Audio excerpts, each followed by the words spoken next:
Motorcycle horsepower fans, let's talk cylinder heads.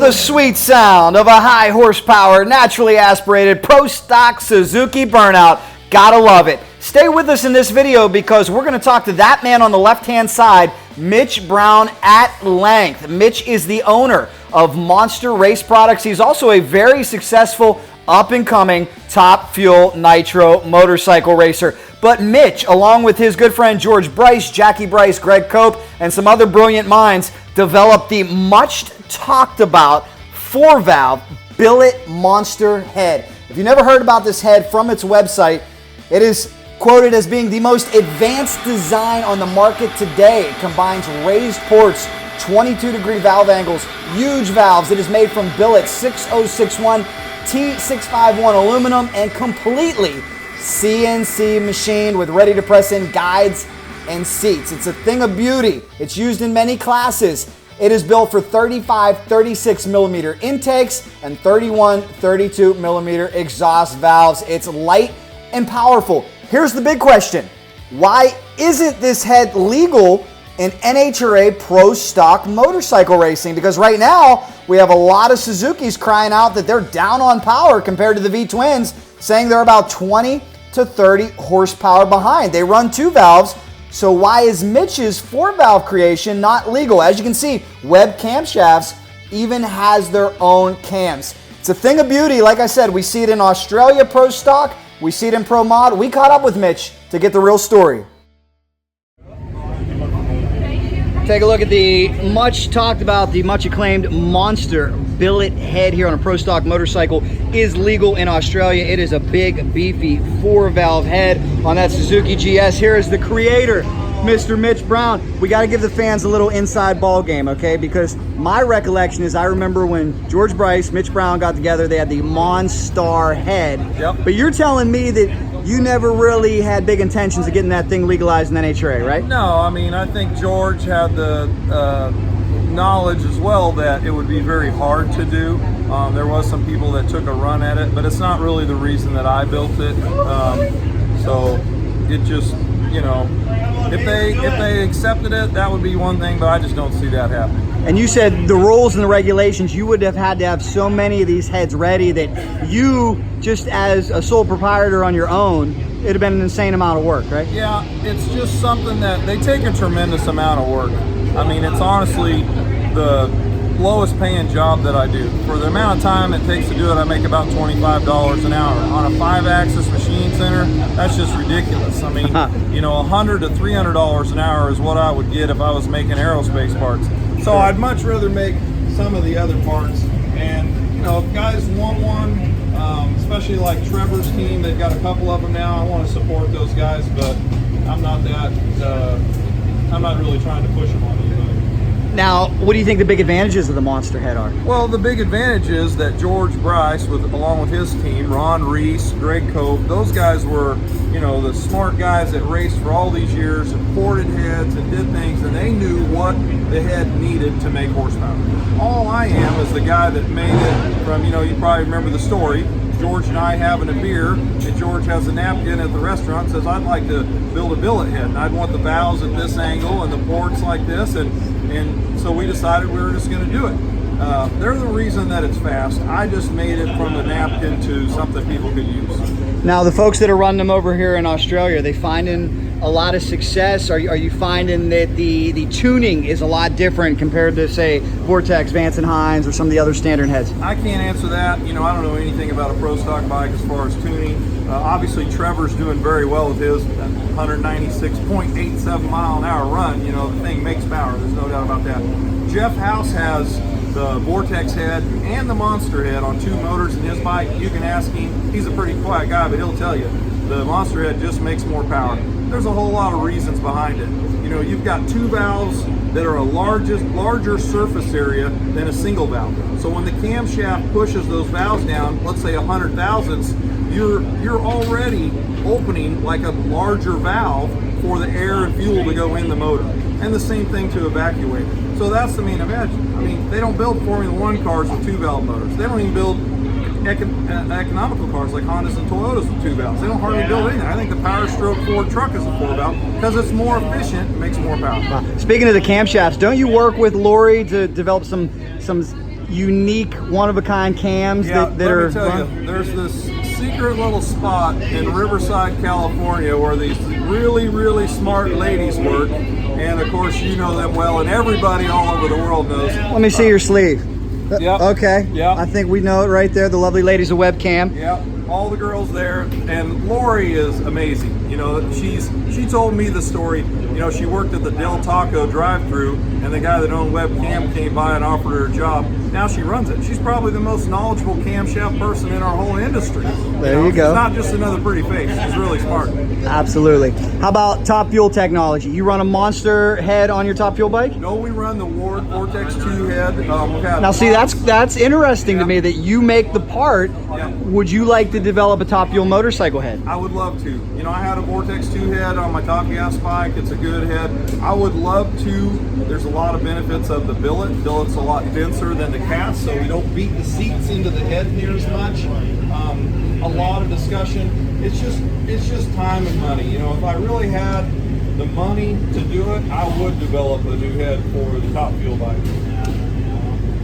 It's beautiful. Who's your primary market, would you consider? Is it the pro mod guys? Is it? Yeah, I would say, you know, probably more pro mod guys, but the Australian pro bike, pro stock market, I mean, we actually have, I want to say like 5 or 6 of these heads over here. Almost everybody that has one has 2 or 3.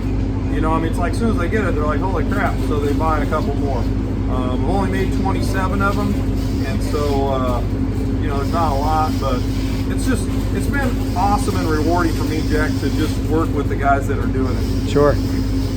Hypothetically here, last question. In a perfect world, let's say NHRA comes to you and says, we want your head. Guys like, that didn't sound good, I'm sorry. Suzuki guys like Jerry Savoie have said they're a little down on power with, compared to the V-twins, they're about 20 to 30 horse down.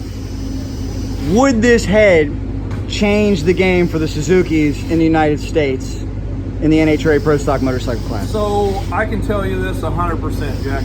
I don't have the knowledge to say that. I'm a manufacturing guy. You know, I'm not an engine builder guy.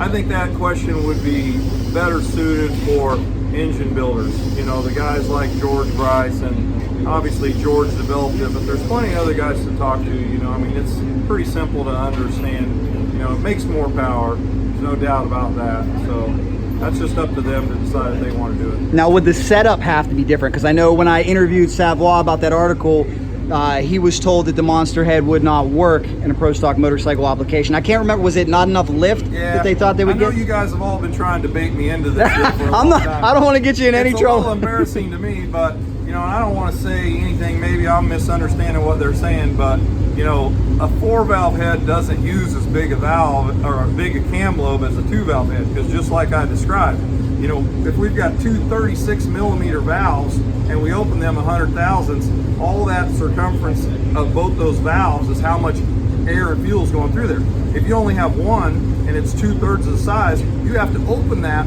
single valve a lot further to get the same amount of air and fuel in there. That's why a 4-valve doesn't use a small cam. So, and that being said, you know, we can run a camshaft in this head that will open that shower curtain around the valves more than a radius bucket 2-valve head, but it's not the same size cam. So, you know, I'm not trying to get in trouble. But no, I do not want to get you in trouble. And honestly, like I've heard numbers like they said 750,000 to develop a whole motor. I mean, you know, somebody really had the motor. It's very simple. I mean, we would be reprogramming the head, but we could just raise basically the gasket area for where the valve cover goes on, raise that 100 thousandths, put 100 thousandths taller cam in there. It'd be like having a 1-inch lift cam in a 2-valve head. Wow. Yeah. And I did hear that Steve Johnson wanted this head one time, right? Yeah, Steve in the very beginning stages, you know, he was interested. I think Steve's always like, you know, trying to anything he can for his bike in the class. So I know he talked to some NHRA people at one of the PRI shows that we were at with it. They said, you know, build a certain amount, we'll do it. But, you know, I'm racing top fuel and hanging out with my buddies and having fun with that. I'm not trying to go down that NHRA road. It's a lot of pressure, isn't it? It's a lot of politics. It's a lot of pressure. It seems like you're having more fun doing your own thing. You won the freaking World Finals last year. Yeah. You know, I'm a busy guy, full-time job. I have 3 daughters and a wife, so you know that's a big part of my life. What I want to do. The monster stuff is nights and weekends in my shop at home, so I really don't have time to go chasing down that NHRA deal. I got plenty to do right now. Well, you provide us with a lot of great information. You handled it with professionalism and coof. You did not, you walked that line very well of not getting in trouble, so that's why I love asking you these informative questions. But bottom line is, in your opinion, this head would work on an NHRA Pro Stock motorcycle? I think bottom line, in my uneducated opinion of what Pro Stock needs, I don't know why somebody would try it. I mean, that billet head's cheaper than the Vance 9s and the Vortex head for Pro Stock. Why wouldn't somebody just buy one? Here you go, you baited me into it. I really don't even want to make any of them because it takes so much time, but somebody could try one and see for a minimal amount of money. But anyway, my buddy Speedo that I just met here in Australia, you know, I appreciate you coming to at least look at it and let people see it. But Speedo told me, you got a really nice unit there, Mitch Brown. So, you know, it's nice to go all over the world and people appreciate it. Well, I just talked about head. You just said nice unit. I think we got to end this interview at that point before we get any more slip-ups in there. But Mitch, thank you for the great information, man. Appreciate it. If anybody has any questions, leave them on this video, and maybe we'll get you to get in there and provide some of your great insight. Okay. But excellent job on this cylinder head. Thank you. And can't wait to watch it in top. You know, and obviously George Bryce, Ron Reese, Greg Cope, Jackie Bryce. I mean, I make it, but they're the brains behind why it's fast and has all that potential. So. Well, with George now in the Harley game, you got any type of plans to make some monster heads for the Harleys? I don't think so. You know, he's doing a different deal. I think George is really enjoying his life. He is a recovering drag racing addict, like he said, but him and Ron are just at the shop. They're doing stuff they like. If you know George very well, that guy's racing 24/7. I mean, when he's driving to work, he's racing. When he's laying in bed, he's racing. When he's not at the shop, he's Facebooking. I think he's the only guy that's got me beat on number of Facebook posts. But I mean, that's what I love he's about great. George is he's accessible. He's a smart man. You know, he's done a lot in the sport. So, but I think he's really happy with what he's doing right now. So, well, that's one of the reasons too to take a step back and why I was digging and prying. I think when George Bryce put his name on something like that, clearly he believed in it. Yeah. And it's a shame that you never got an opportunity, but for the reasons that you listed, maybe it just wasn't the right opportunity anyway. I mean, it's not that he believed in it, he designed it. You know, it's what he was building in his brain for years and years. I just made it where you could hold it in your hands. It's his idea. Awesome, man. Great information, Mitch. We appreciate it, guys. Little educational lesson on Mitch's monster cylinder head. It is a monster, and it's making big horsepower here in Australia. Great work, actually. All right, here we go, taking a look at California Katie's Pro Stock motorcycle. This is a 2-valve, Vance 9's head, Electron, Rhett Lougheed. How you doing, Rhett? Good, mate, how are you? I know you got a ton of knowledge. You work for Yoshimura. You've been in the Pro Stock motorcycle game for a long time. We're talking about this 2-valve versus 4-valve stuff in Australia. We noticed that the 4-valve head, the monster head's legal. What are your thoughts on which one? I seriously, I've been pushing Mitch, I've been pushing NHRA. I would really like to see it approved for NHRA. I reckon it's going to open a lot more potential for the Suzukis. You know, the 2-valve Suzuki's been around for so long, it's about exhausted for development. They need something. I think the 4-valve is a good step and a right step, and I'd like to see it happen. What are the advantages of the 4-valve head, you feel like? Well, I think you can get a better combustion chamber shape, so you get a better burn. And then also with the 4-valve, the numbers I've seen, I've spoke to Trevor about flow numbers. You know, they flow a lot of air, especially in the lower lifts. The valve tram, you know, it'll last longer. It's a nicer piece. It's billet. Yeah, I'd like to run one. It would be fun to see, wouldn't it? It would. There you go. Good luck. Thank you.